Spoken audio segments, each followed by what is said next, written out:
Welcome back to This Week, where I sit down with local Republican voices working to take California back. My guest today is Jim Shoemaker, a Republican candidate for U.S. Congress in California's 9th District. Born and raised in California, Jim's life has spanned everything from farm work and trucking to construction and business ownership. He's not a career politician. He's a working-class conservative who spent decades in the real world, and now he's bringing that experience to the political fight. Jim is a former state Senate candidate and a longtime member of the California Republican Assembly, where he served as both the local president and a state vice president. He's running on a platform focused on crime reform, parental rights, and preserving California's natural resources, especially its fresh water supply. He's also a man of deep Christian faith, and he doesn't just talk about constitutional values, he lives them. Welcome, Jim. Hey, well, thank you very much, Dad. It's a pleasure to meet you and be here today. Pleasure to meet you, too. So you were just telling me you drove down your Harley down here. Yes. You did tell us a little bit about it, because you were telling me about going through the elements. Well, I left to come down here for some meetings, and I went at nighttime because it was 106, 108 through the Central Valley, and it cooled down to 103 when I left. Came down, it got down to 91. I did hit a little stretch of 78 and 77, and then it went back up to 90 until I got into the valley here, coming over the Grapevine and dropping in. But yeah, I ride my bike everywhere. That's amazing. Harleys are great bikes, right? I've never actually ridden one, but I've heard them like everywhere. Well, I've been riding for over 40 years. Yeah. I've done everything from dirt bike riding, racing dirt bikes, and off-roading and all of that. And I've been street riding, like I said, over 40 years. And I've had every type of bike you can have. My Harley's a full dresser, limited. What does that mean? It's a big road bike. Nice. 1,000 pounds. Wow. So, it's not like one of the little, crotch rockets, which I have ridden and used those. I have no negatives to any bike. I just think just being out riding is, it's enjoyable, and you just feel the wind and you're just out, and it's comforting. And for me, it's like therapy. Yeah. I can imagine this is probably going to sound like a cliche, but the idea I have of riding like a bike is one of my favorite movies is Easy Rider. Yeah. I mean, it's just like that. That's what I imagine. Like, that's freedom, right? Yeah. Obviously, the movie has its own story or whatever, but that's the spirit that I think of it around it, right? It really is. It really is. It's a feeling. I do love horses. I like animals, but I'm a guy now that, my daughter and son are grown, and I'd have to take care of that thing. And I like the idea. I just put gas in it, and I get home, I park it. Is it fuel efficient? How much does it do to the gallon? Okay, I'm going to word this in a way. If I could keep the bike from going faster, I do really well on mileage. But otherwise, I do about 40 miles to the gallon. Oh, that's not bad. That's better than most. That's like a Toyota. It's like a good Toyota. Yeah. So I mean, like I said, it's I can get close to 50 if I keep it down. Yeah. But. And what initially got you into motorcycles? The freedom. Exactly what you said. It was when I was growing up and I was doing dirt biking and stuff like that. Mm-hmm. It was the sense of being out. It was, when we were out, it's you and this machine, and you control the machine, and the bumps, the jumps. And then I was not good at motocross racing. Wait, you're talking about like when you jump? Well, like do those huge jumps? That's like what they call the X Games now, but motocross racing, where you're racing on a track. Gotcha. Okay. I wasn't good, but I liked open desert racing. That was, and you never, you're looking ahead all the time because the ground is going to change. You could have a 10-foot drop off. Wow. And go flying over it, or different things, or a tortoise, why they shut down the Barstow to Vegas run back in the day. We did that, but it was just that freedom. And then being on the bike on the road, it was like, okay, no bumps, none of the crazy, but it was just, you're just out there. You just feel the open air. And I think it's, I'll just say everybody should be riding a bike. Yeah, I mean, I kind of, you talking about it, I kind of feel like I want to do it. Yeah. So you mentioned, so you raced through the middle of the desert in Nevada? Yeah. That's crazy. You know, I went to Burning Man a few years ago. Oh. I got lost in the middle of the desert in Nevada, and it looks like the surface of the moon. It's like you're all of a sudden, it's like one wrong turn, and it's nothing around you for miles. Oh yeah.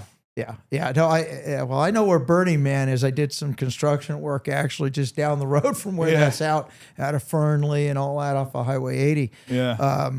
But yeah, the Nevada desert, I don't care what part of it is you're in, or even like Death Valley or Mojave, where I used to go riding, because I grew up down here in Southern California. I grew up in San Pedro and Palos Verdes area. And so we used to drive the 2 hours to go to Gorman, or we'd go to Mojave and go riding. And what you say is exactly right. Like I said, you'd be riding if you weren't on a trail that somebody else already did. Yeah. You could hit the cactus or drop-offs, washouts. Yeah. It was always crazy. Yeah, and then to find your way back to the road is like honestly, it's luck. I feel like a lot of the times you probably know this better than me, but I think it's luck. Like, yeah, well, it's actually a good thing. It helps you learn direction. Yeah. Because keeping track of where you are, and like you said, and then if it starts getting twilight or late evening, then you got to really start thinking, because there's no lights out there. There's nothing. Oh yeah. And when I go back a number of years with my friends that we'd go riding, we didn't have lights on the bikes. You were just be in the dark. We were in the dark, so we were always trying to make sure we got back to camp before it got real dark. But yeah, it was, there's a difference, but I think it really builds your ability to pay attention, and also your skill levels in your arm and leg motions and everything. I think and you get a great body workout. Yeah, I can imagine. Yeah, when you're going fast. Those things you said 1,000 pounds. Those things. Well, the Harley is. The Harley, that's not easy to maneuver around. No, you don't want to go below 5 miles an hour on that thing. Yeah. You don't want to stay up. So, but it's you handle it pretty good, But it's technique. I have friends that. They wanted to get on a Harley or an Indian, and they had a lot of problems. And I tell people that are just starting out, I said, start with a smaller bike, ride for a couple years.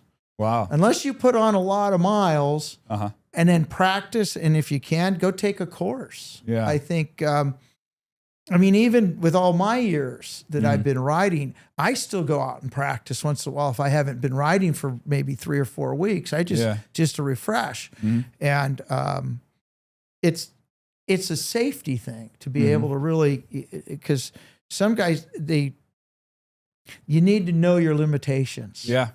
And if you know that, you will be a better rider in understanding what you're doing. And I've been president of clubs.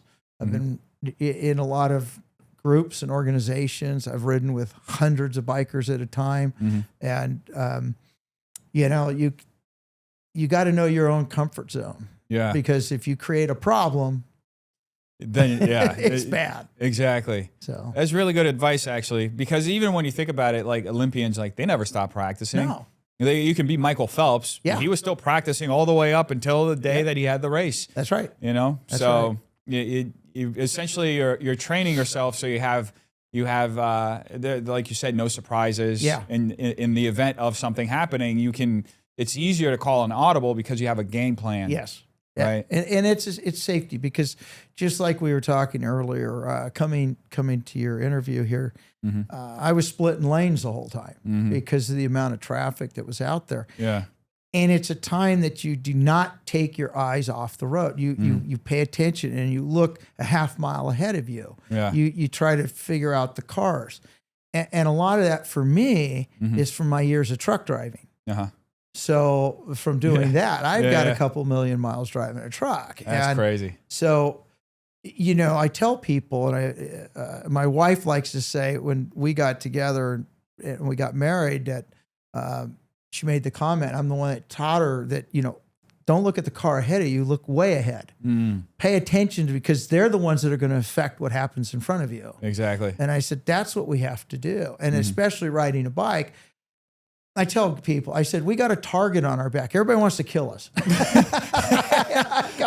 There are people who genuinely like hate motorcycle drivers. And I've seen it happen in traffic where they will swerve into the cyclist. Very much so. And so, be aware of that. Yeah. Just plan on it. And I do get upset with some of the biker guys that they get mad and they want to take their anger out on them.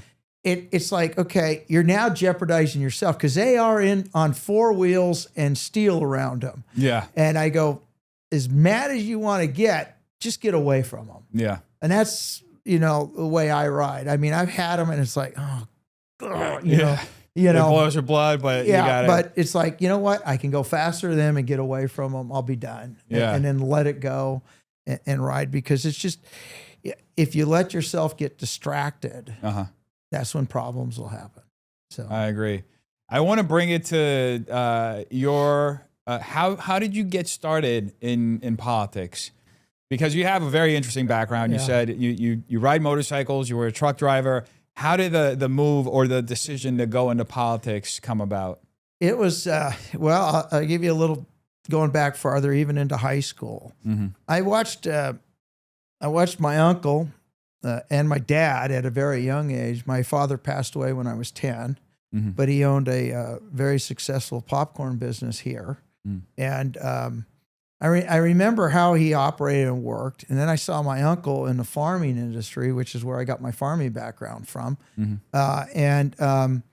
It was like, I'd listen, kept my mouth shut and just listened. And the old people would be talking. And so it's like, and you'd hear them what they were complaining about or issues that were coming up. And it was always something the government was doing. Well, then when I got into trucking and I started my own business, it wasn't long. I'm getting notices from the feds on, okay, now you need to keep track of how many miles you drive off-road, how much fuel you're using off-road, what are you doing, all these different regulations and paperwork. And it was like going, I own one truck. And it's like I need 3 people working for me just to keep me working. To stay compliant. To stay compliant. It was the state or was it federal government? Federal in this case, mainly because I was hauling hazardous waste. The state had its regulations. We were PUC regulated at the time. This was in the early 80s. And so we were PUC regulated. So we had the regulations on what side. I was running dirt. I had an end dump and a high side end dump.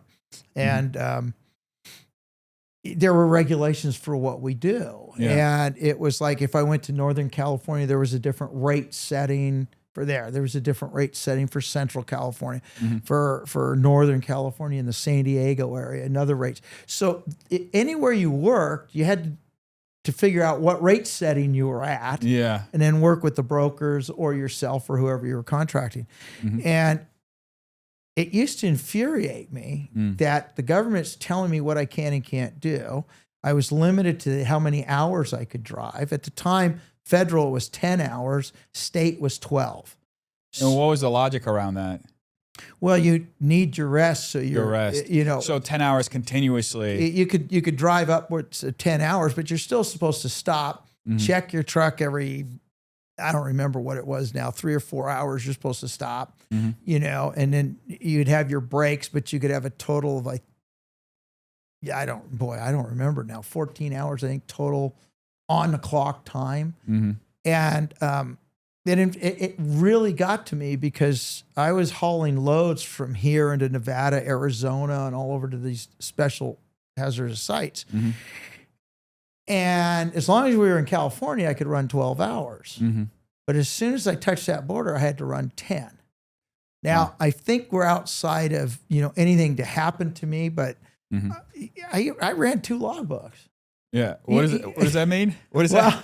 we had to maintain a logbook constantly on our days of operation, how many hours, and we were allowed X amount of hours per week. So within a 5 or 6 day period, these are how many hours. Then we had to have a full day off. Gotcha. You know, and then we could come back. Well, look, there's some days you're driving and you're fine. You're wide awake. You're not a problem. You take a 20-minute cat nap. You're good for the next 4 hours, you know? And government wants one size to fit all. You're different than I am. Yeah. You may be able to drive 20 hours a day because you're young, you know, and I might only be able to handle 8. But you're telling me I could drive 10 or 12. Well, now it's 12, but or 11. They've changed it in the last few years, and I haven't kept up on. I do still have my commercial driver's license, so and it is updated, and I do have the medical card if anybody wants to know. so I can get in a truck and drive.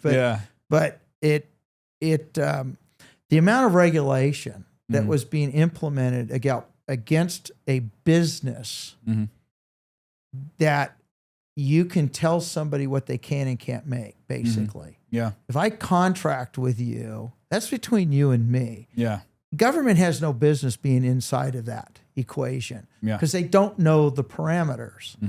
And so that's what got me really fired up towards that, you know, how can I make a difference? We got to do something here. This is not what our founders intended. And then I went to a number of meetings when LA was looking at bringing back the light rail. And I had contracts. I worked on those at Long Beach and LA and all over. And I saw the con job that was being done. The mayor at the time, his family owned a lot of the land. I mean, I saw this, but I'm going to just passing it on to his friends, basically, or his family. Here's where we're going to do it, you know, the money. But what I saw was, it went through my head. I'm going, why are we building a train? Why are we putting tracks back on the ground? That didn't make sense to me. I go, that's 150-year-old technology. I've been to Disneyland. Okay. I've ridden around in the monorail. Now that thing is like a concrete post and then a T-bar up on top, and you can run 2 trains going either direction. And when they were doing the 91 freeway out of Riverside, and they were going to put in all that extra traffic and lanes and all this other stuff, I went to the meeting and I asked that question. And it's like, well, we're going to put in the trains. It's like, but now you have to take eminent domain on people's property to get it through. Get it through, and then at the same time, you already have right-of-ways down the freeway. How hard would it have been to build this thing down the center of the freeway, going both directions? So now you're sitting in that car in traffic, and this thing goes by you at 120 miles an hour or whatever it goes. But it goes by you. You're going to start thinking about, hey, I'd rather be on that than sitting here in traffic. And I think what we have in government is we have a lot of queens and kings. They want to be queens and kings, and they want to be dictators. And so they want to shove this down the train to nowhere that's in Northern California right now. The bullet train, that high-speed train that I think a steam engine from about 1820 would probably beat right now. You know, just like that. Elon Musk came and he talked about putting in a Hyperloop with private money. Why not? Let them do it. You see, there's a mindset. So I saw this consistently, but because I was in the trucking industry, I was gone, or meetings and different things happened. And so I only could contact my congressman or contact my assemblyman or senator, which I did. And I joined the organization. I joined the Dump Truck Association of California. I joined the California Trucking Association. I tried to be involved in the associations that were supposed to represent us. And what I see is you have a lot of legislators over the years have ulterior motives for wanting to be in there. And when I moved up north 35 years ago, I now had time. But probably the first thing I need to clarify is when I was in high school, I got involved in the pro-life movement. So that was even before I had a business. because that was something from my Christian faith and everything. I thought, our babies need to be protected. Somebody needs to stand up for them. Yeah. And the right to life and innocent human life is precious. And when we degrade life, we degrade society. And I know a lot of women want to say it's my body. Well, it is your body, but you need to make the choice before you guys do the act. Yeah. Okay. That's the bottom line, because that baby is totally separate from you, but relies on you for the nourishment. I agree 100%. So, It's like out of that whole conversation, they completely stripped the accountability aspect of it, because yes, it's your choice, what you end up doing with a baby. It's also your choice before you actually even make that life. That's right. So which choice is more important? I would say, like where you're leading into before you create the life, so that you don't have to later on end up murdering a child, helpless child, basically. Because we have taken, and I guess, I'm really transitioning out of what we could make that a whole nother subject, but I'll bring it back to the business. But that was how I got involved politically, literally from even that vantage point. Yeah. I moved up north. I got involved with a number of groups and then kept being involved at the Capitol. I would go and speak to legislators. I would speak. Started helping a number of people run for offices. I had a business at the time, a pool service company, which got me into more construction work on the side. I started doing that. And it was like, okay, I can take time. I'm raising my children. I'm married at the time, married and having children. And I realized, I said, I'm seeing the direction we're going. And the more and more regulations the government imposes upon us is restricting our ability to be free. And as somebody that got into building trades, I'm looking at it going, you're complaining about not enough housing, but you're putting so many regulations on housing that to build a house today, everybody goes, well, we need affordable housing. Yeah. Well, how do you have affordable housing when you're spending $70,000 to $200,000 for permits? Yeah. That's not even putting a nail in a board. Yeah.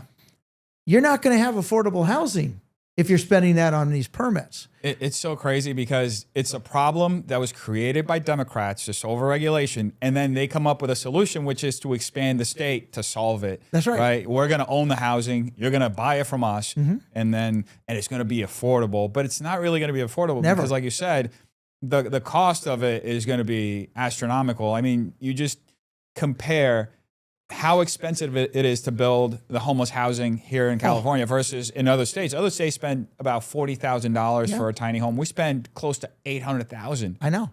It's insane. It's crazy. No, this is where reality has left the room. When I talk to some of these legislators, I could talk to the wall and have a better conversation. Yeah. Because, I'm not surprised. Because these people are so. They have people that write out reports telling them what they need to say. Yeah. And then if they don't have that right there, they have no clue what the heck they're talking about. They have nowhere ever been in the real world. Nancy Pelosi was never in the real world.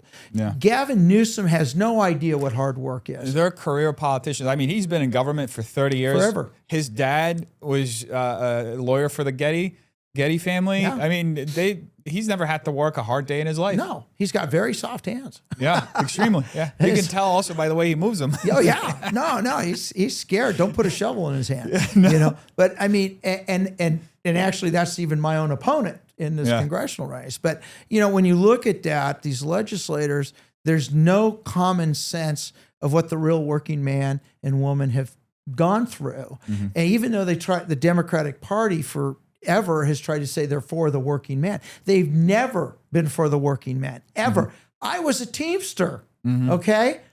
I'm a Republican. I was a Republican when I was a Teamster all my life. And I only did that because my dad was a Republican. But when I looked at the parties and I saw what they do, what they stand for, I read their platforms, and I'm going, well, I can't be a Democrat, I believe in the working people. I believe in people that do stuff for themselves. And the idea that you're going to give charity to somebody is like, government can't give charity. Yeah. They first have to steal it from somebody else through our taxes to give it to somebody who may be, even when they give it to them, may be better off than the person they took it from. Yeah.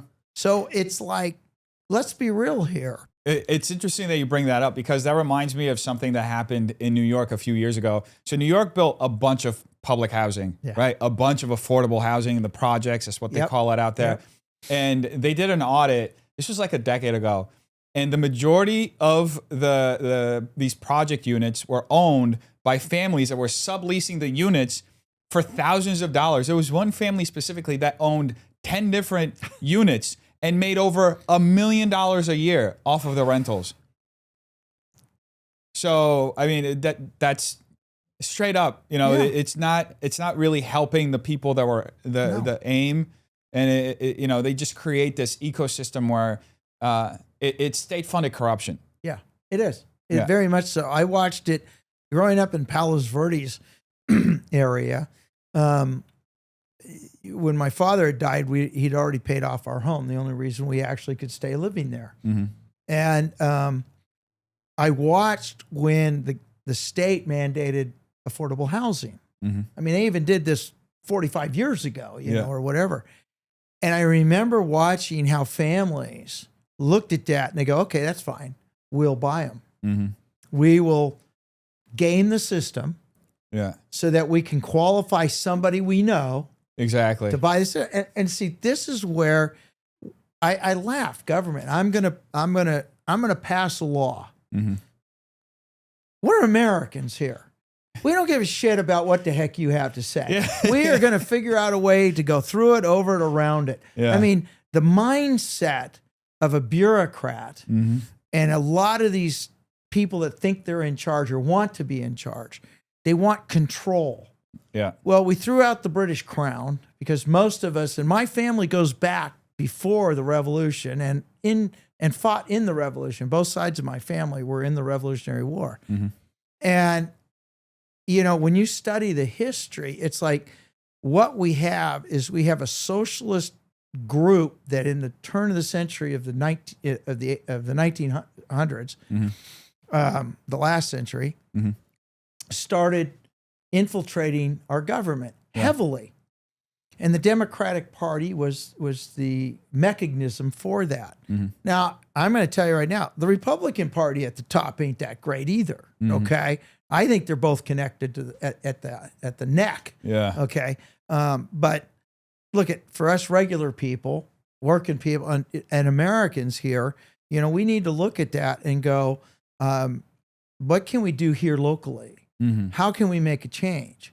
And I've mentioned a number of times through all this political stuff and my involvement with candidates was trying to find candidates that look at what they're doing and realize, okay, do the right thing. Follow your oath of office. Just because 100 people come up to you and say, hey, we want you to do this. Ask them one thing. Can I do it? Does the Constitution allow me to do that? That's the question that needs to be asked. Because every elected official swears an oath to the Constitution of the United States and the Constitution of California. Now, the Constitution of California has to reflect the national Constitution to maintain the republic. So your oath of office is critical. But most of these people have no morals or no values. So raising the right hand doesn't mean anything to them.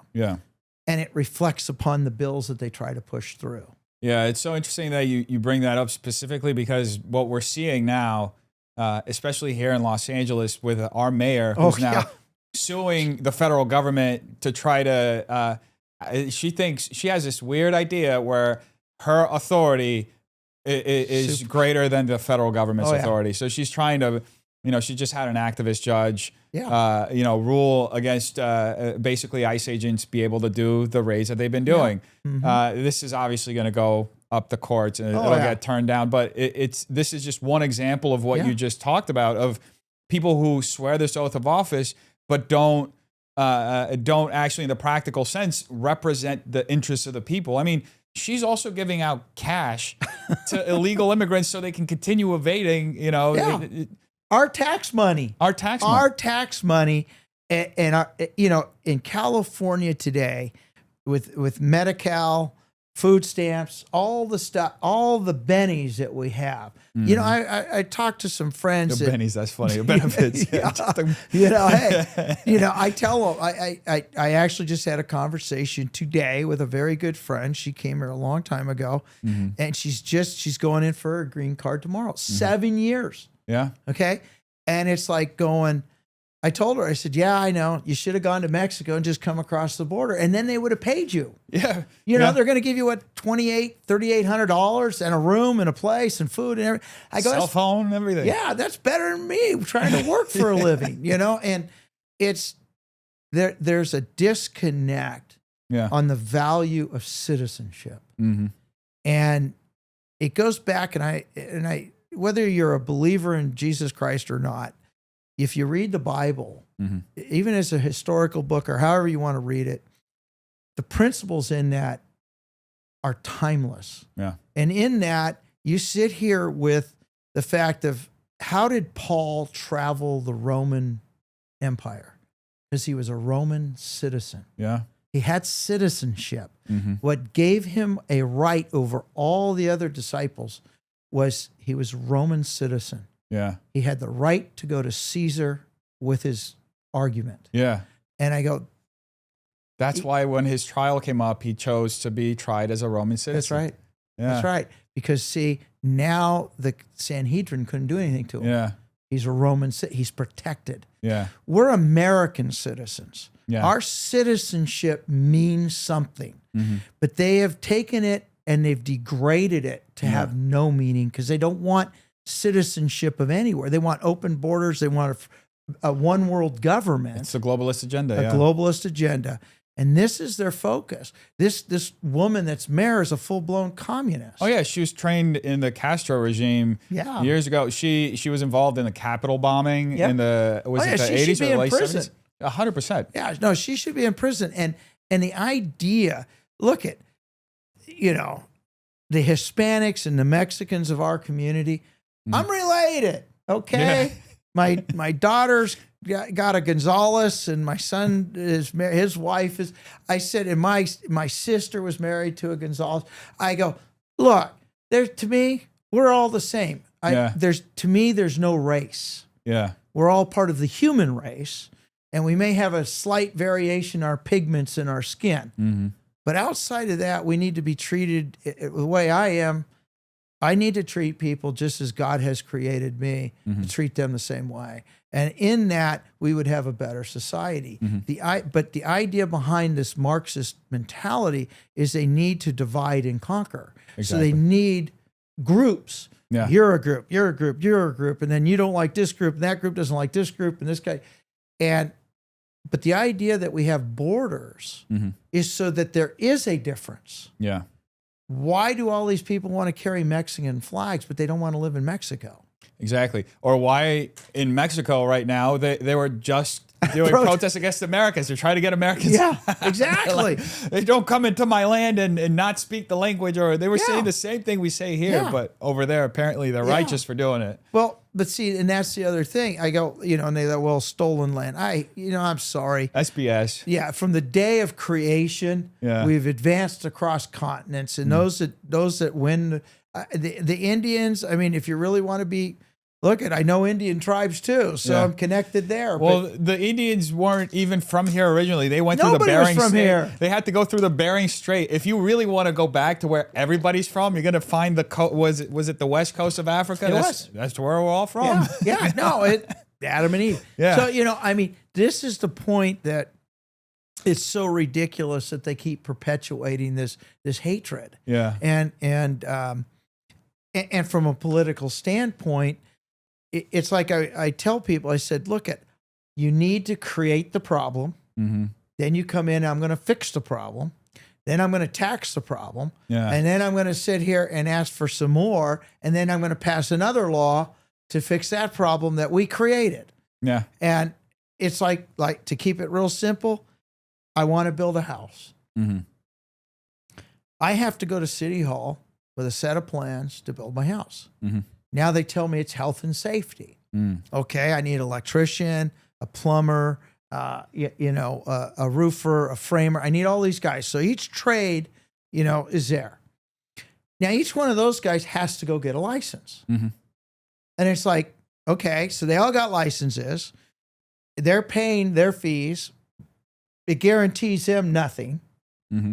It's supposed to protect the person hiring them, but then they can take advantage of them. Mm-hmm. So now they get an architect, then they get the plans designed. Now you go to City Hall. So instead of all of this being able to take place between me and the plumber and me and the builder and me and whoever I want, I got to go through City Hall. And all these unelected bureaucrats. All these unelected bureaucrats. And then all of a sudden they change the code. Yeah. Oh, well, now we got the new code. You're going to have to upgrade all this. So that's another chunk of money. You go back, you talk to them, and it takes, I've had a couple places take over a couple years to get the plans through. Yeah. Even when I had a set of plans, they already approved 5 years before for another project. Mm-hmm. We upgraded it. It still took 18 months. Was this LA County? Or no, this is up north. Up north. So and LA County is. LA County is terrible. No. I appreciate you bringing this point up because this was one of the things that happened to me last year with this business that radicalized me to a point where I was like, I have to there's something has to be done. So I showed you when Jim first came in, I showed him all the spaces I have here. I showed him the comedy club. Beautiful location, man. I appreciate that. Awesome. So, at one point I was looking at getting a liquor license. Yeah. And I ended up, I mean, there's a whole story around it. They make it basically impossible. One of my neighbors here, she literally went out of business, decided to just close her business in the process of getting it because she had spent hundreds of thousands trying to get it. Yeah. Public hearings, inspections, which you have to pay for all yourself. Yeah. And you don't know if you're going to get it. Anyway, I'm sitting across from this bureaucrat trying to figure out, how to get this process started. And he's like, it's very strange that you're sitting here in front of me. And I was like, why is that? He's like, well, I'm not used to actually having to deal with small business owners like you. I was like, well, who do you deal with? Well, usually investors, Yeah. And I was attorneys. Like, exactly, attorneys. And I was, it got to a point I kept asking him questions. He basically said, this system has been set up like this so they could price out the little guy. Yeah, exactly. They don't want small businesses in town. It's easier to control bigger business because now you're dealing with a bureaucracy there. Yeah, that's true. And see, it in everything they want. Like I said, one size fits all. Mm-hmm. China, everybody wore gray, right? Everybody had the same outfit. Yeah. Now they're finally, getting some color in there. But the thing is, it was all one deal. Yeah. Government wants the control to be as simple for them as possible. Mm-hmm. And that way they feel they can control the bigger masses. Because if you're doing something, okay, well, hold it. How do I handle that? Because I got to write this manual out that's 9,000 pages, and I got to make sure the second paragraph on page, 4,200 and something is there just for you. Yeah. And so that's going to employ 4 people to do that. And this is where we've lost our private property rights. I want to rent this building. What is it to the state or city or county on what I do with it, as long as I don't affect my neighbors, I don't hurt the neighborhood, I don't have any of that, it's none of their business. Yeah. And if I want to build a house on my piece of property, it's none of their business. And that's where some of these, it's like the real estate, the Board of Realtors, they should be out there protecting private property rights. But at the same time, they got to have it dumbed down for a lot of their agents that don't know how to do really anything. And understand, I had a real estate license too. Yeah. So I know the business. Yeah. And they know how to sell cookie cutter homes. They're all the same. Where I live, we have country.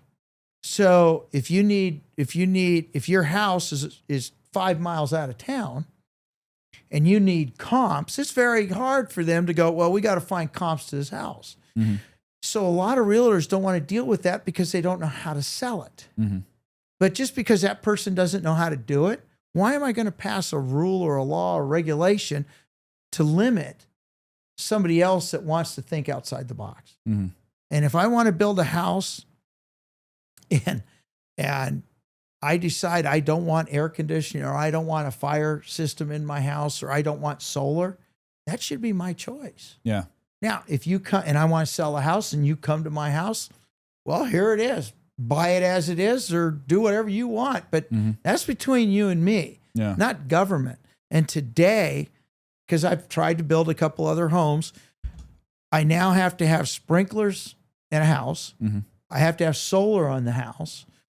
Solar is mandated now. Yeah, it's mandated. Wow. Yeah. No, you have to. So that right there, you're adding, just a solar is like 30, 40 grand. Yeah, that's what I'm saying. I mean, the pricing is crazy. I mean, even for a small house, you're at 30 grand. So, and then you got to have fire sprinklers in the house. It's like 10, 15. No, it's closer to 20 to 30 now. Yeah. Wow. And I mean, I tell people all it is an upside down yard sprinkler. Yeah, basically. Yeah. I mean, that's what when it you is. think about it. Yeah. But I was building a house with some new material. I wanted to build this house. It's fireproof, earthquake proof, hurricane proof. I mean, it was like, okay, this is what we need, right? Mm-hmm. All the houses are burning down. Build this. Yeah. I couldn't get that in 18 months through the building department. Wow. Because they had no idea what to do with it. And this is up north, but they put it in Irvine. The University of Irvine has the shaker table for earthquake testing. Mm-hmm. This stuff was tested up to 9.5 on the Richter scale, because that's as high as their scale goes. Yeah. It passed. Uh-huh. Okay. And you're going to give me a hard time about building with this thing for a house? What was their justification? It's just they need more engineering done on it. So it's going to be another. So they want to charge you more money, basically, so that they can approve it. Yeah. So I've already spent 10, 12 grand on the engineering. Now I got to spend another 10, 12 grand on engineering more because they don't have enough papers to dictate that they're not going to read. Yeah. But they want this 34 pages. Yeah. This is the stuff that infuriated me so much that I kept talking to guys that I helped run for office, hundreds of them. And it was like, some of them just gave into the system. Mm-hmm. Others tried to fight. Mm-hmm. It's a hard battle when you're fighting a lot of this. And that's what, at the end of all of what we've discussed, is what got me going, okay, you know what? I was looking for candidates to run because I didn't want to. Mm-hmm. And nobody wanted to run for the seats. Yeah. And then the congressional seat, they had an idea of somebody, but it was like, oh my goodness, if this guy's not good. Yeah. So I had a number of people go, Jim, why don't you run? I don't want to go to Washington. Yeah. And I go, but we did. We prayed on it and we did all that. And so we go, okay, we'll run. Mm-hmm. And then the national party was still looking for a candidate. Mm-hmm. And they went and got the mayor of Stockton, who I helped. I worked on his campaign. I helped him get elected to mayor of Stockton. Mm-hmm. Nice guy, good guy. But I had talked to him. I know what he was doing. And at the time he said, Jim, I'm not going to run for Congress. I'm going to run for re-election as mayor. Mm-hmm. Okay, then my hat's going in for the Congress because I know they were talking to you. Mm-hmm. Now I know the pressure's a little more on him. Mm-hmm. I call him again and he tells me, no, Jim, I'm running for mayor. You run for Congress will be good. He's getting ready to go on a trip to Washington representing the city of Stockton, along with all the other mayors of the state. And I found out he had a meeting with Kevin McCarthy, and it was like, okay, they're going to talk to him about running for Congress. Mm-hmm. I called him and he's getting ready to go. Mm-hmm. And he says, Jim, don't worry about it. I'm not running for Congress. I'm going to run for mayor. And when I get back, I'm going to help you run for Congress. Uh-huh. So he goes to Washington. He comes back. And before he got on the plane out of Washington, I already knew he was going to run for Congress. Really? I have friends back there that Yeah. called me up. He didn't tell me for 3 days, but I had a meeting with him on the next Monday. And so we sat down, we talked, and he looked at me. He says, I'm going to run for Congress. Mm-hmm. I said, it'd been nice to get a phone call from you over the weekend. Yeah. I said, that would have been good. And I said, well, I'm going to tell you what. It'd be crazy for the two of us to run against each other. Mm-hmm. I go, I feel that this is, in my case, it ain't about me. This is not something. I go, but we need to do something. I've been trying to find somebody to run for the Senate district, mm-hmm. which honestly, I knew it covered our area, but I hadn't looked at the whole district yet. Yeah. Me and my wife went to lunch, and we were sitting there, and somebody sent me a map of the district. Mm-hmm. And we actually prayed at lunch about it. And I said, you know what? This is crazy. I go, I'm not going to run. Him and me will beat each other up. Mm-hmm. It'll be a real tight race. He's going to have all the support from the national. I go, you know what I'll do? I'll run for the Senate seat. Mm-hmm. I said, then I get to stay in California. Yeah. And so that's what I did. I moved over, mm-hmm.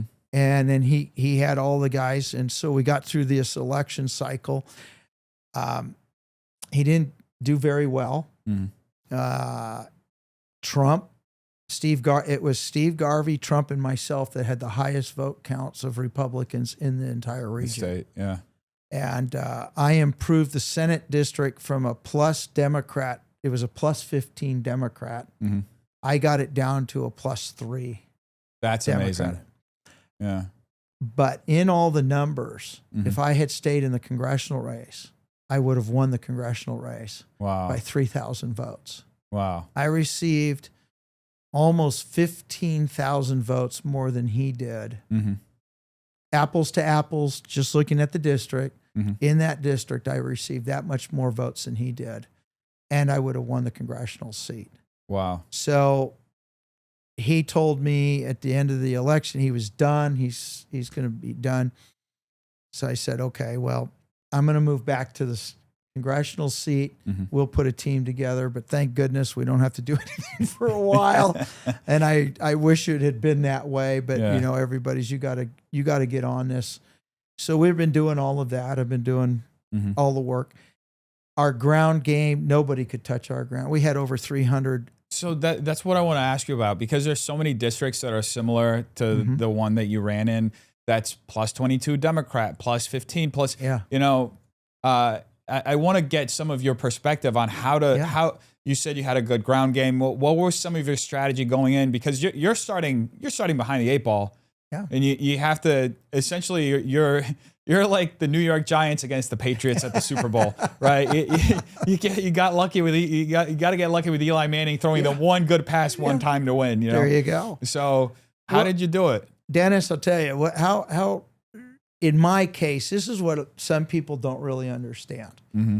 I've been involved for over 35 years, about 35 years up in that area. Mm-hmm. I wasn't just staying in Lodi. Mm-hmm. I was part of the Citizens Land Alliance. I was part of the NRA. I was part of the pro-life movement. I was part of the farming group, the Young Farmers and Ranchers. I was involved everywhere within our district, from farming to industry to airports to ports to everything. Mm-hmm. My name was everywhere within the district. Yeah. So I didn't start from zero. Mm-hmm. Well, you need to be a city councilman or on the school board, or you need to be. Yeah, you're right. But I didn't live in the city of Lodi. I was just outside the city of Lodi. Yeah. And these are the things. My name was out there. So I didn't start from zero. I didn't just go, hey, I'm mad, I'm going to jump into this and run a race. Mm-hmm. I have a gentleman that's in this race right now, really nice guy.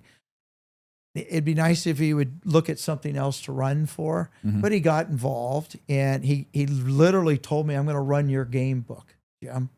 He goes, I'm going to do exactly what you did. I'm going to work for 2 years running for this seat. Mm-hmm. And I looked at him and I said, well, that's nice. Mm-hmm. I said, but you left out the other 30 years of all the work that's gone into this. I go, I'm not somebody that hasn't been around. I was on the central committee. I was part of hundreds of campaigns, and all the time being a business owner. Mm-hmm. Okay. What I try to instill in other people that want to run is I tell them, I said, look, this is not easy. Mm-hmm. If you are not the chosen, or you're the darling of what they want, or have millions of your own dollars, you need to how to think out of the box. In my case, I have a team of all volunteers. We do have a consultant right now because we need a consultant to look like we're being run by professionals. Even though we did beat everybody that had millions of dollars, and we cleaned the floor with all of them.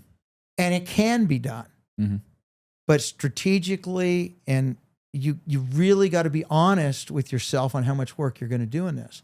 Everything I did suffered because I spent my time running for office. On top of the fact, I won't even go into the medical issues that I've dealt with during this whole time of running.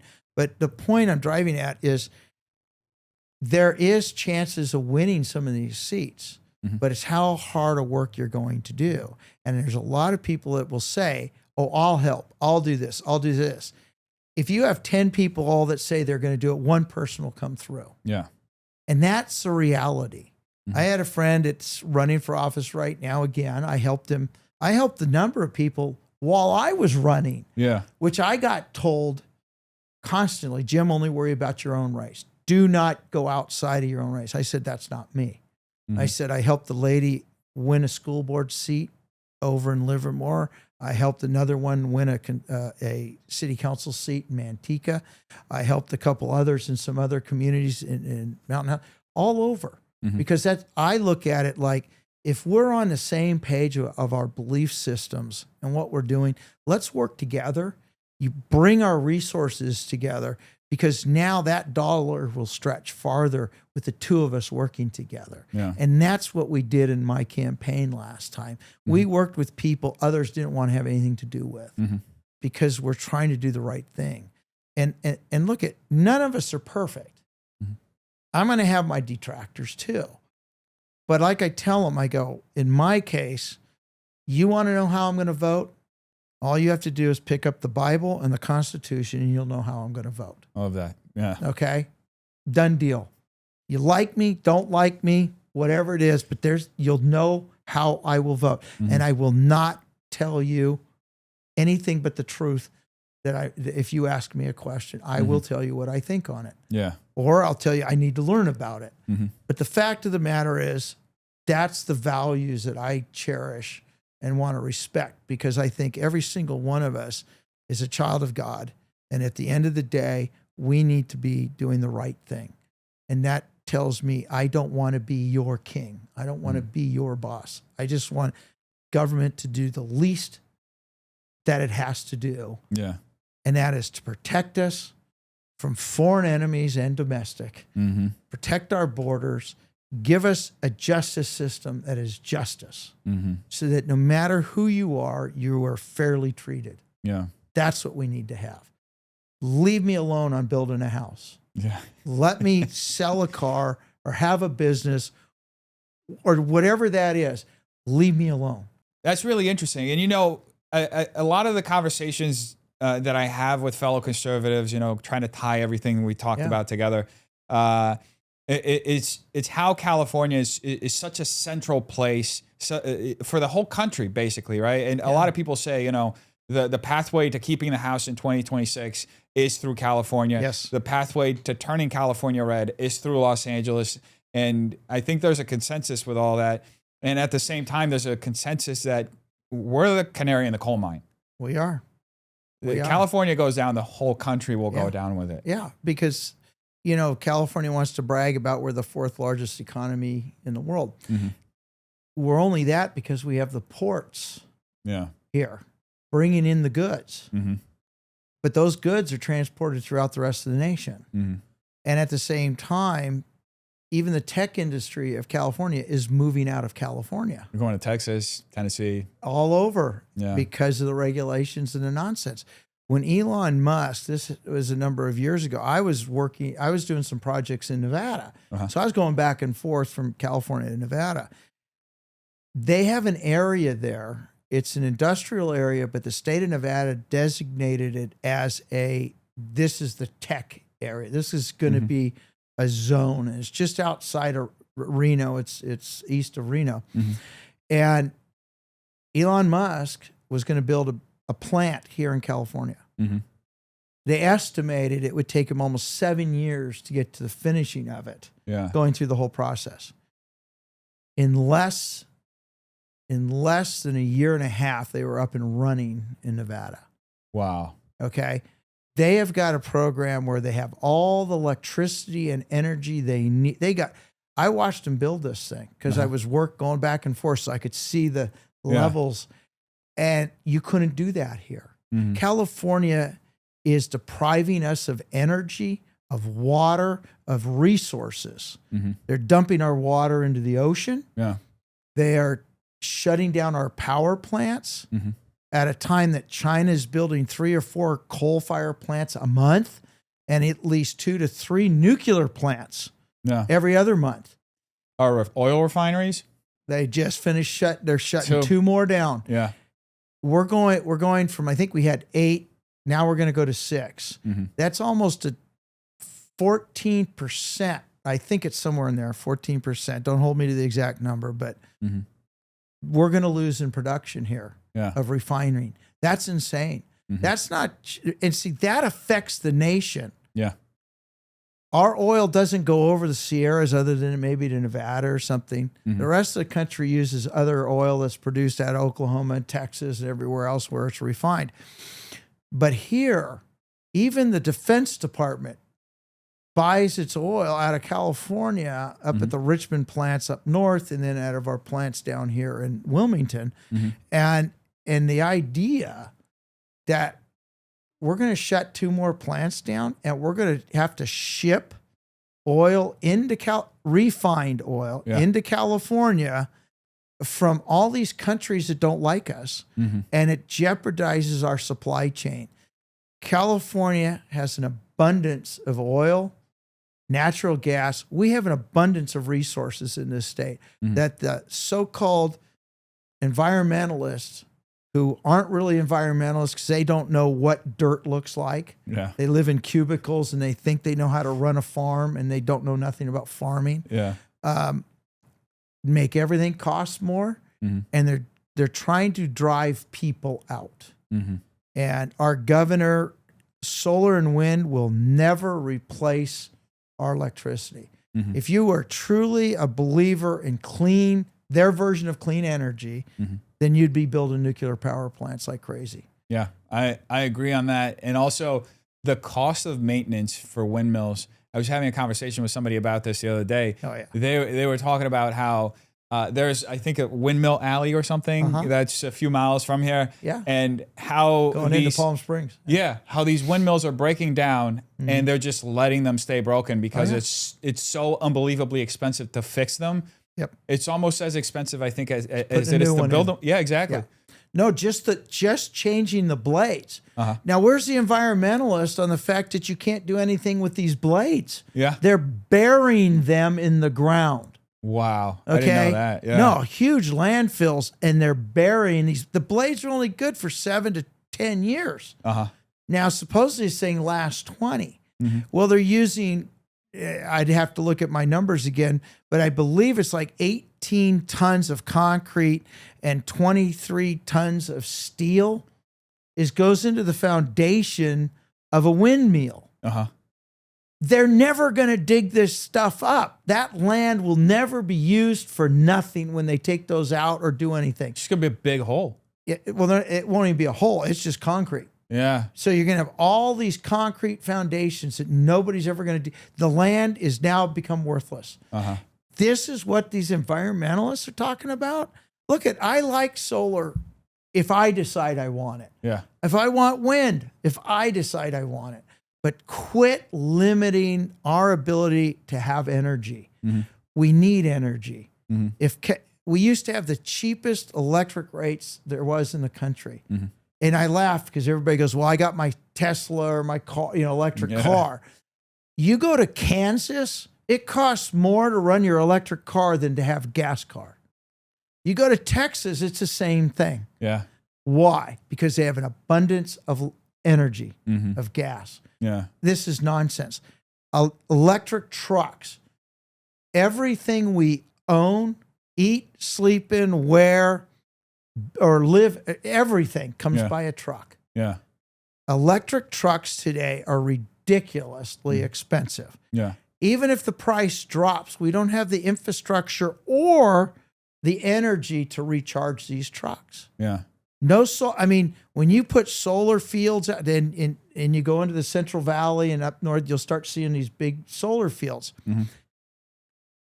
The contamination from those solar fields will make the land under it worthless and useless because of the degradation of those panels over time. It's so crazy. It's like our state government is just intent on making this state unlivable. Yes. And you even touched upon something that Trump just rolled back. It was the EV mandate. Our state still has it. Yep. Crazy enough. By 2035, I think everybody has to have an electric vehicle, which is impractical in the sense of most people can't afford to buy a brand new car just to be compliant. Not even today. Yeah. And also, like you said, we don't have enough energy. No. We already have rolling blackouts. Yeah. So what are we going to do? How are we going to charge all these cars?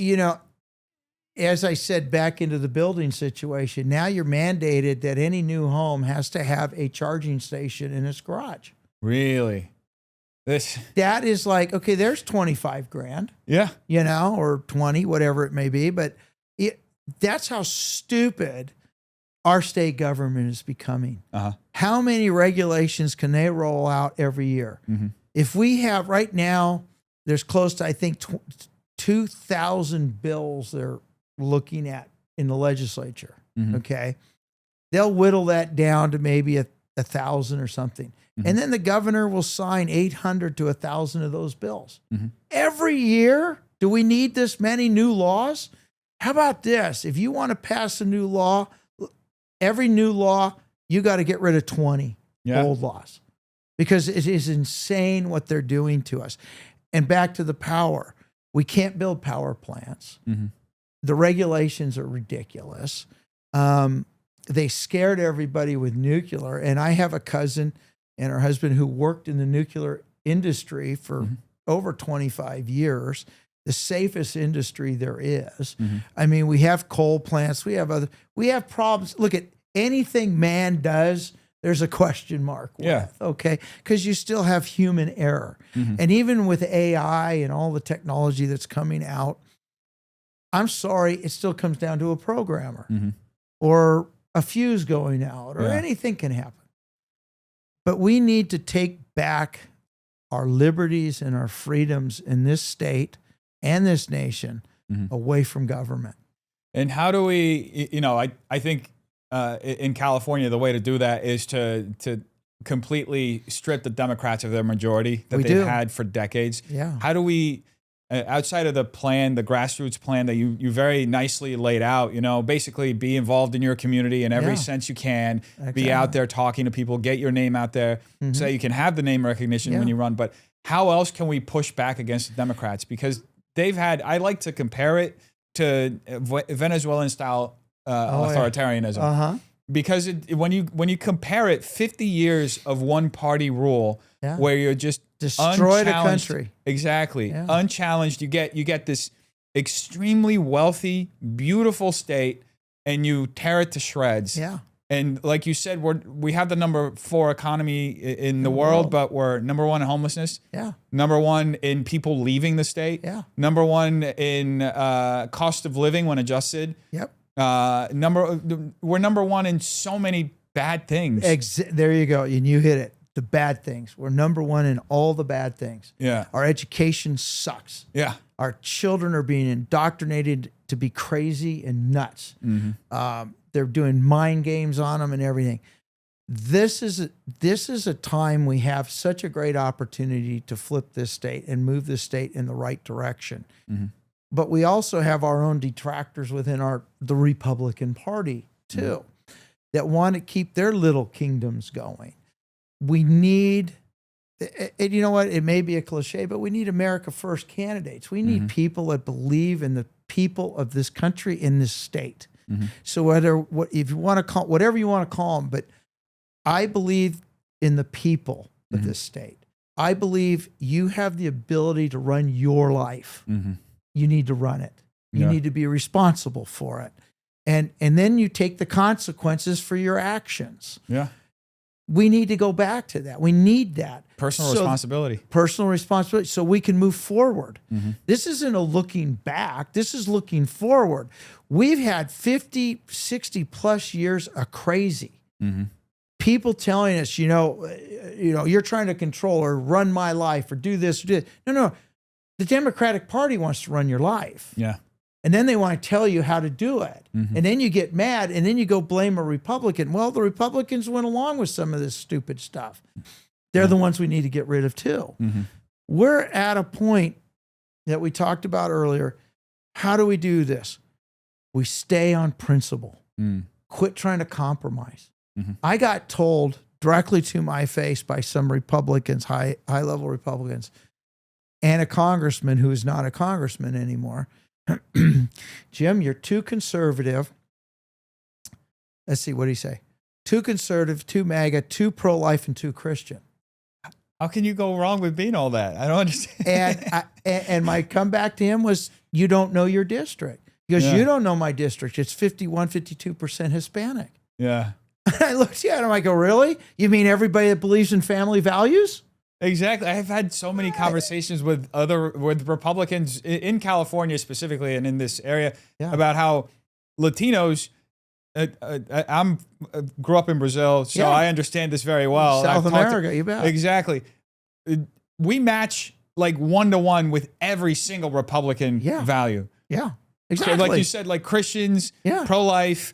There's so many Latinos that come to love America their legally. family. They love their family. Family values. Yeah. There are a lot of people who come here legally and start their own businesses. That's right. Entrepreneurial. So I've worked with hundreds. I don't care. I've worked with people from El Salvador, Venezuela, Costa Rica.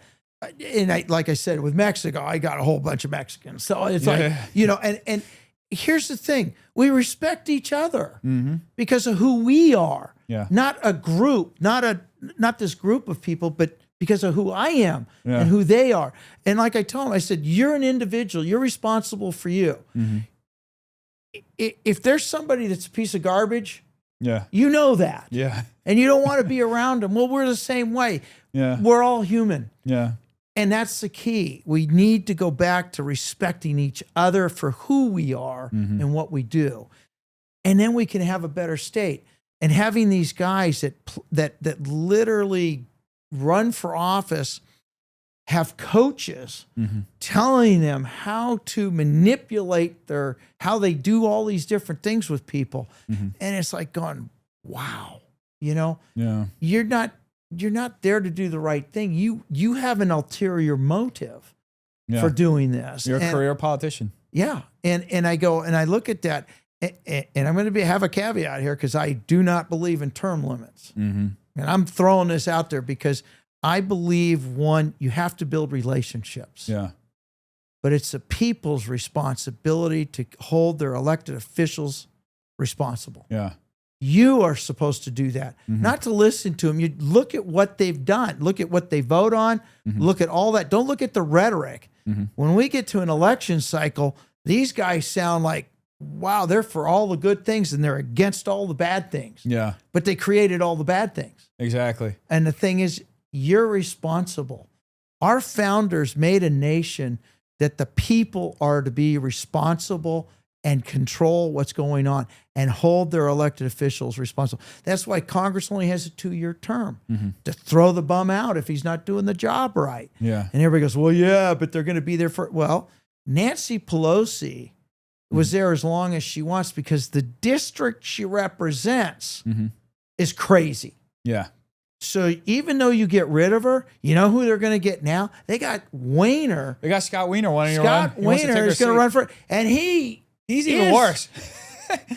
He's a pedophile as far as I'm concerned. I agree. So he should be locked up for what he has implemented at the state capitol. That man, he's nasty. Keep your children away from that person. Don't let him shake his hand. Don't let him get close to him. That man should be locked up. But that's who they're going to get now instead of Nancy Pelosi. Yeah. So what did term limits do? Nothing. Because she is going to get replaced by somebody that's as bad, if not worse than her. I agree. I think, there's so many people who get caught up in the emotional hooks that Democrats put out there. Yes. And that's really the trick to how they keep extending their power. They keep, like you said, dividing and just pulling people in like that. Yeah. Right. And they keep, Democrats, if you turn on cable TV, you'll hear them talking about how, we're going too far to the left or whatever. The thing is, they want to keep going more further to the extreme. Right. It's the moderate wing of the Democrat Party. Like they'll present some form of pushback to that, but they know that the further they go out, the easier it is to divide people and for them to consolidate their power. That's why you get Mamdani out there in New York, and he's talking about taking over the means of production, which is communist rhetoric. Yeah, he's a full communist. He's a full communist. And you see party leadership kind of, dance around endorsing him. Oh, yeah. But you know that within a month or two, they're all going to be behind him. Oh, yeah. As soon as the race comes out, they're all going to be behind him because they already burned Eric Adams, and they want to go as far left as they can because it's part of that Leninist playbook. Like you said, it's I was looking at it the other day. We're on step 4. Lenin has a 5-step plan. Yes. We're entering step 4, which is perpetual crisis. Oh, yeah. After dividing, after doing all that stuff, and you see it happening in LA. That's why the riots happened. This is insane. Yeah. It's insane. I'm going to say it's like the warmongers. We've got to have a conflict constantly. We need to be at war constantly. We got $50 billion we have to spend on the war industrial complex. Yeah. We got crazies that need to burn down enough City Hall that we got to keep spending taxpayers' money to fix it. Yeah. This is those elected officials that we've put in positions of authority, but they're not to rule us. That wasn't their job. Yeah. That's not what your oath is about. It is to honor the Constitution that limits their power, not the people's power. These people want to protest, fine. You go out, protest all you want. But once you start burning, tearing up stuff, destroying property and everything, then it's done. It's over. It's time to lock you up. And if you're an illegal, you throw you out. I don't care if they just threw them over the fence in southern Mexico or what. Just throw them over the fence. I mean, I'm tired of the American people being hoodwinked and taken advantage of and used in this purpose for the idea of the globalists that what they want. Yeah. It's like in Canada years ago when I was cutting wheat as a child and as a young teenager and a teenager, I ran the harvest from Texas to Canada. We'd go into Canada, and it was always interesting crossing the border. Now here I am, from 10 to 16 is when I was doing it, and I'd get asked because we didn't have to do anything at the border. Well, okay, you can be here for 30 days, and they'd keep track of what you're doing, and then you have to report back to a border station or the Mounties at the time. Yeah. But you get to the border, and the fence went 100 yards to the left and 100 yards to the right, and then it's a ditch. Yeah. I used to cut wheat on the border where I could get out and walk across it back and forth. Yeah. And it was no big deal. But it was interesting when we'd come back into the United States, they just asked me, what's the last 3 letters of the alphabet? Yeah. Now I'm going, what are you talking about? XYZ. Okay, good. If you're a Canadian, it was XYZ. Gotcha. Okay, so they could get you. And you just, all these little things. Even here, we used to have a green card program for working. So when the Mexicans would want to come up here and follow the harvest up through the harvest, they had X amount of days. And if you got somebody pregnant, they weren't a citizen. Okay. I mean, this nonsense that they're talking about. We used to have a great work program that was good until the Democrats saw an opportunity on how to totally destroy our citizenship here. Yeah. And they're responsible for that. Here's the city of Los Angeles. this beautiful city. I grew up here, down along in San Pedro, and it's crazy to see what's going on. Driving here today, coming down the 101, I could hear siren. I mean, over near City Hall. Yeah, I thought a war was going on. Sometimes it does feel like that when you go downtown. Yeah. I was like, okay, I don't want to look up. I don't want to look anywhere. And then you see the homeless camps along the freeway. And I'm going, okay, this has to stop. Yeah. This has to stop. And you can tell me about homeless and everything else, but when you got Gavin Newsom that threw away $35 billion in the state of California, and there's no accounting for it. Zero accounting, yeah. And they don't want to do forensic audits. Our comptroller here in LA County, he tried to do a forensic audit because just in LA County in 5 years, it was over $1 billion that the county approved that disappeared too. Yeah. And he wanted to do a forensic audit. The mayor directly told him, nope. Yeah. And he couldn't do it, just stonewalled it. It's crazy that you would have that much money disappear and no semblance of who was paid off. Who was paid off? It's all payoffs. Yeah. And this is the other thing I'm going to bring out.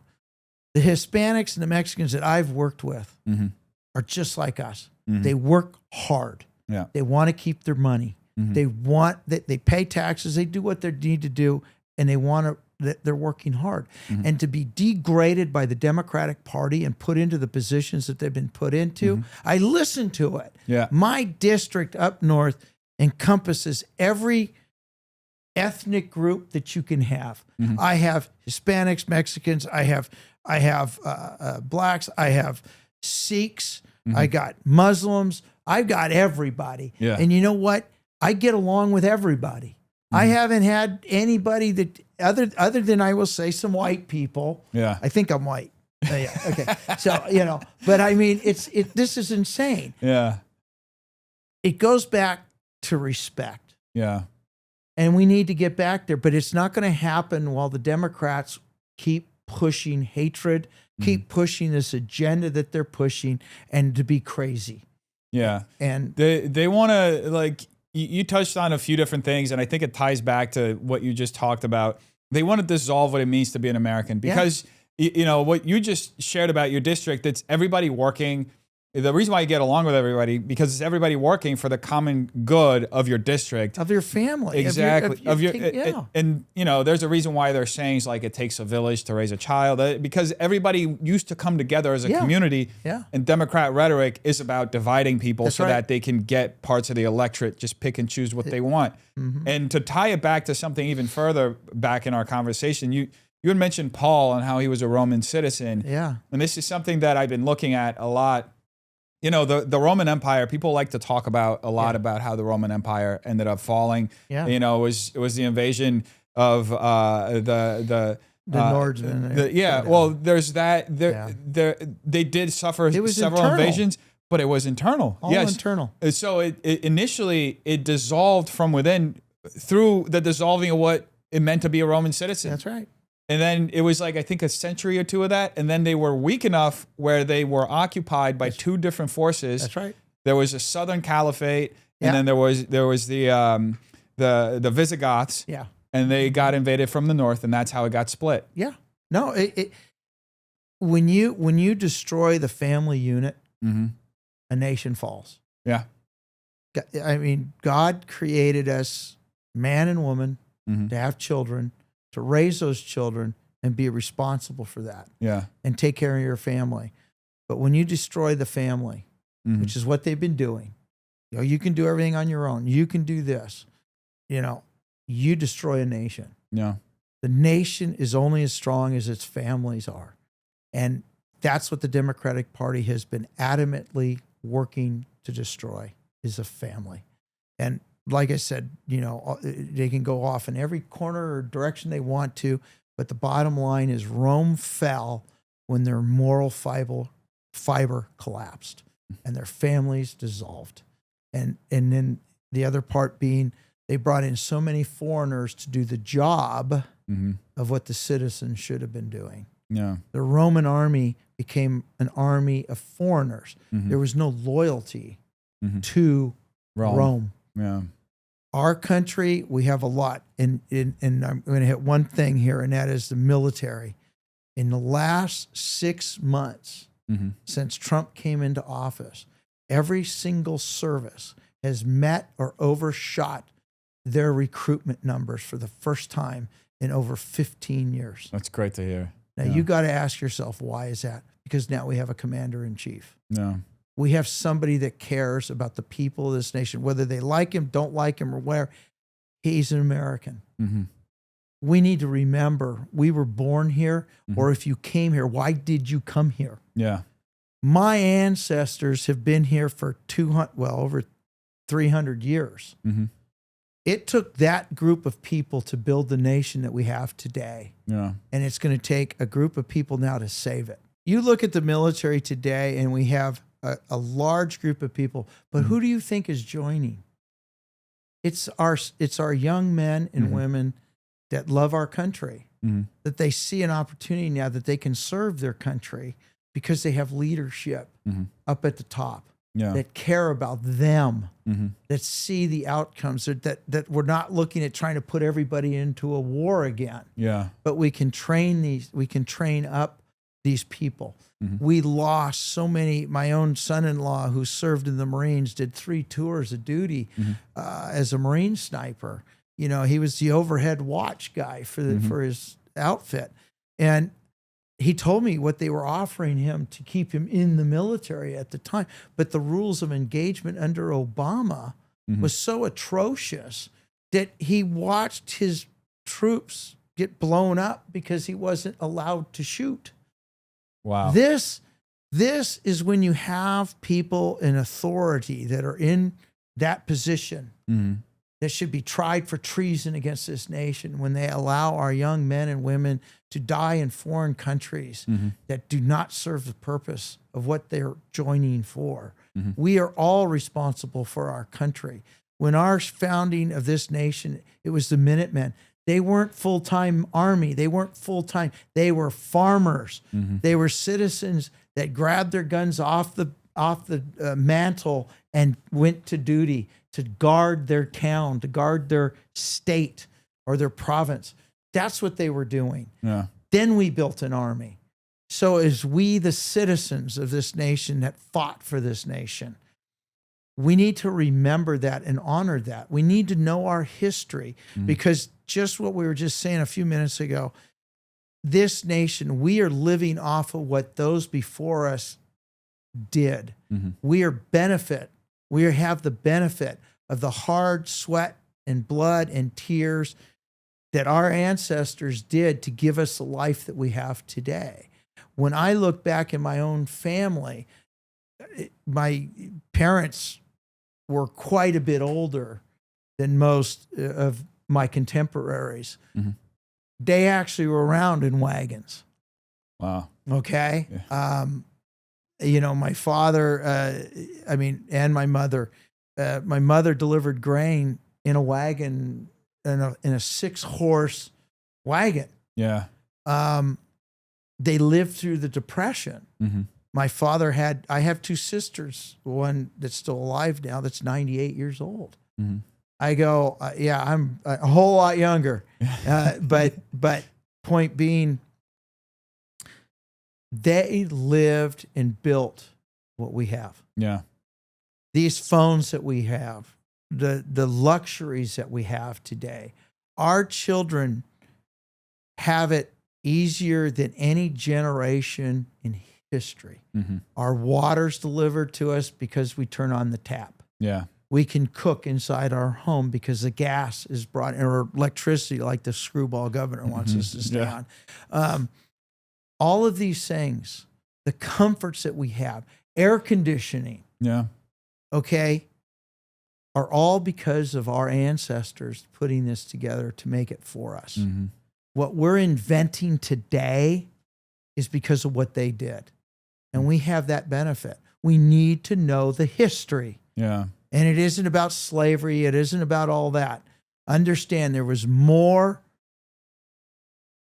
Slavic and white people slaves in Africa than there were black Africans brought to the United States. It's such a great point because people talk so much about, they talk about one specific slave trade. They talk about the chattel slave trade. Yes. They never talk about the Barbary slave trade. That's right. Which, funny enough, was the first foreign war that America got involved with. That's right. The Barbary pirates. Exactly, because they were taking Americans hostage, Yeah. and the Navy got involved. That's right. So we had that, and at the same time, to realize that two of the largest slaveholders in the United States were black. Yeah, that too. They traded and sold. They were black. Yeah. So let's remember where we are today. We don't have slavery in this nation, but what we do have in this nation is we have child slavery. That is so true. We have child abduction. We have children coming from foreign nations and our own children being abducted and taken to foreign nations today. Why are the Democrats not screaming from the rooftops about protecting our own? It's so infuriating because you look even at the raid that happened 2 days ago. There were 9 miners that were working at this weed farm illegally. And the Democrats, instead of talking about how insane that is, they're focusing, these ice raids are illegal. I mean, you have 9 miners that are illegally working there. And they're being sexually abused. 100%. Yeah. So who's in the Democratic Party? Yeah. Sexual predators? Yeah.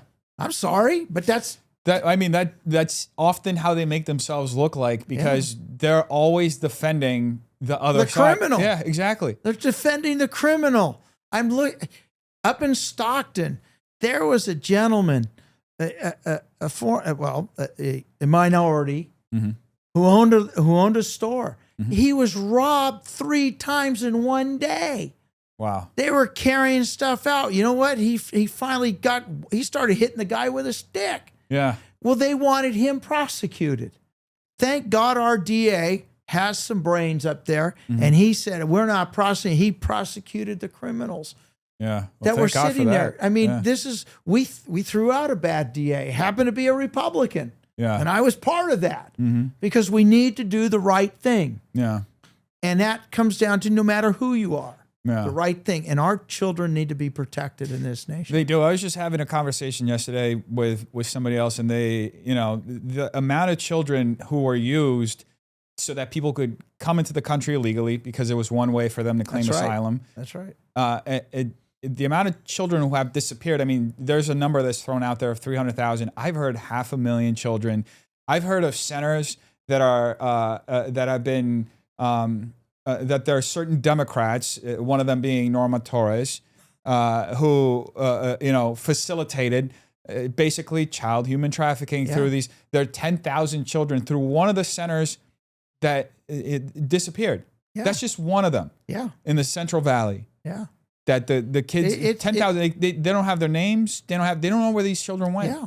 No, they use children to carry drugs inside of them. Yeah. And they leave their bodies on the border. I mean, there is so much horrendous, disgusting stuff that goes on that the media is not even looking at or reporting on because they're protecting these people. Yeah. And that's the vile sickness that we're dealing with today. Our country's sick. It needs to turn back to the Lord. It needs to come back full circle and understand we need to clean this mess up. And the only way to do that is if we get good people elected into office and then obey your oath of office. That's what we need to get back to. That's why I'm running. That's why I'm involved in this. I'm traveling even the state. I mean, my district's up north. It's San Joaquin County, south of Sacramento. And as I said, we're basically agricultural. We do have industrial base. We have an inland port, and we have airport. We are a hub. We're also one of the hubs for child trafficking because of the fact of that. Yeah. We have a sheriff's department that's working very heavily trying to, stop that and work on it. But this is where we need the involvement from just not the feds, but the state. And when we have a governor and the Democrats in power that we have today, they're they're putting roadblocks up against us to stop that. Mm-hmm. And your question earlier in our interview was, how do we change it? We need to get more good Republican people elected, because even though there may be some good Democrats somewhere, they are going to be dictated to, run by the progressive communist Democratic Party that we have today in California. Mm-hmm. They will tell them what they need to do. Yeah. Even with some of the ones that are leaving, Mm-hmm. the issue comes down to they can't get reelected. So some of them are looking at changing parties, not for the good reason, but they're doing it because they can't get elected as a Democrat in those districts. We are having an influence. The Republican Party through the Central Valley, there's 4 seats right now that the National Republican Party is looking at for flipping in California. Mm-hmm. Only 4 Mm-hmm. on the top one in the 9th, the 13th, and there's 2 down here out of Orange County. Mm-hmm. I believe there's at least 3 to 4 other seats that are flippable if we could get the support behind some of these really good candidates that we do have. Mm-hmm. But the National's not looking at that. Mm-hmm. They're looking at, I'm going to say DEI still, some of them. Gotcha. And I pray that Trump and the administration will start to weed those guys out. But at the same time, there's another group of the caucus that's looking at 5 seats. Mm-hmm. I don't know what the other 5th one is. Excuse me, I do. It's down out of Bakersfield. They're looking at in that area. The Central Valley is flipping from Democrat to Republican. It's going red. Mm-hmm. And it is full of Hispanics and Mexicans. Yeah. Because they love their families. They love this country. They want to be here. Mm-hmm. They don't want to live in Mexico. Mm-hmm. Okay? And the thing is they're hardworking, and they, as I said, they love their families. And they see the nightmare that the Democrats are putting out, even though the Democrats are trying to tell them that we're the boogeyman and we're bad and all this. Mm-hmm. I've worked with all of them. I know them. And like I said, they love their families. They don't care what color, what race, any of that stuff doesn't matter. You do the right thing. Well, Jim, I'm praying you get elected. We need more people like you in government. We don't need any more of these career politicians. No. You have a very unique experience of working in business, starting your own business, being involved in your community. Yeah. Actually caring about it. We need people in government like you who are about what government is supposed to be about, which is public service. Yeah. You're there to serve the people. You're not there to make a career out of it, to make contacts and to, like our governor here on a $200,000 salary buy 3 $9 million mansions in 4 years, Well, the gentleman who I'm going to be running, and I use the word gentleman loosely, but 170, whatever it is, salary for a congressman. Yeah. Just, a year or so ago, bought a $1.4 million house out of Washington. He barely lives here. Yeah. He's connected to Nancy Pelosi. He's connected to Gavin Newsom family wise. They're all part of the same cabal. Yeah. And that's the dilemma we're dealing with. He has an offshore accounts. What is the purpose here? Yeah. On fleecing the American people, fleecing Californians. We need to bring back common sense. We need to bring back civility, and we need to bring back the fact you need to be responsible for your own actions and tell government to leave me alone. I love that. So, Jim, thank you so much for coming down. I want you to, I do this a lot. People, if you want to look down into the camera, and then what's your social media? How can people donate or volunteer for your campaign? Look up Shoemaker, SHOEMAKER, the number 4, congress.com. You can go to Shoemaker for Congress @gmail is our email. And we're on Facebook. We're on Instagram. We're on all that stuff. Yeah. Look, that's my team handles that. And I got to give a shout out to my team, all volunteers. Mm-hmm. And I'm going to tell you what, they make up every single demographic that there is in this country. That's my great. Campaign manager is Vietnamese and in a wheelchair. That's she amazing. Came here as boat people, hoisted up out of a boat from a very wealthy family in Vietnam. Wow. And she was a blessing. She's been my friend, my sister. And my whole team is like that. Uh-huh. We have people that are donating time. And like I'm saying before, if you want to be involved, you've got to show the people that you're willing to do the work. Mm-hmm. Don't sit around driving around in your car and act like you're something. I know how to clean toilets. I know how to do the work. And when something breaks down, I'll be there to fix it. So that's how you get a hold of me. But thank you so much. Yes, I'll put all the links down below. I also want to thank Evelyn Jones for connecting us. Evelyn, this is wonderful. Great talking to you. I look forward to seeing you win. Yeah.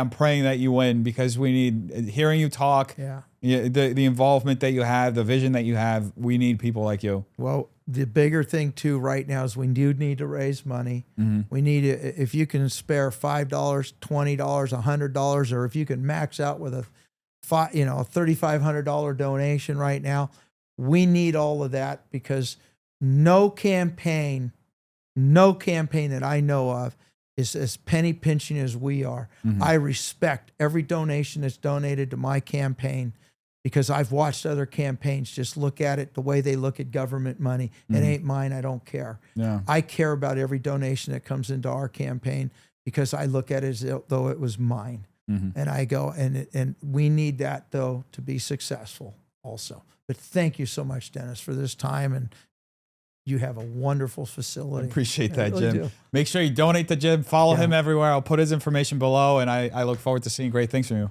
Thank you. Dan. Pleasure. Pleasure. Okay.